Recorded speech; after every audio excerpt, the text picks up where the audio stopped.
વડાપ્રધાન નરેન્દ્ર મોદીના નેતૃત્વ હેઠળ કેન્દ્રીય નાણામંત્રી નિર્મલા સીતારમણ દ્વારા રજૂ કરાયેલ નાણાકીય વર્ષ 2026-27ના કેન્દ્રીય બજેટને લઈને પ્રદેશ ભાજપા કાર્યાલય કમલમ ગાંધીનગર ખાતે એક પત્રકાર પરિષદ યોજાઈ હતી।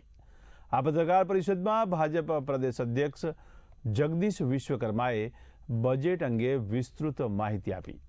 ત્યારે જગદીશ વિશ્વકર્માએ શું માહિતી આપી, आओ सांभळीए।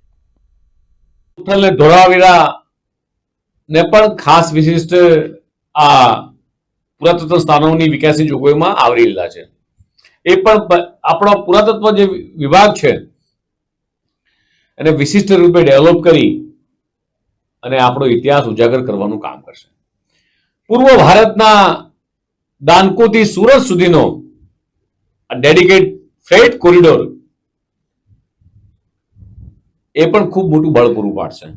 જામનગર સ્થિત WHO ના ગ્લોબલ મેડિકલ સેન્ટરના અપગ્રેડેશનનો નિર્ણય હોય, મેન્યુફેક્ચરિંગ ક્ષેત્રે ઉદ્યોગોને જે પ્રોત્સાહન જાહેર કરવામાં આવે છે તે પણ ગુજરાતના મેન્યુફેક્ચરિંગ સેક્ટરને બૂસ્ટઅપ કરશે, તેમજ ટેક્સટાઇલ ક્ષેત્રને વધુને વધુ ઉત્તેજન આપવા માટે જાહેર કરવામાં આવેલી 6 જેટલી યોજનાનો લાભ પણ એ રાજ્યના ટેક્સટાઇલ સેક્ટરને પણ મિત્રો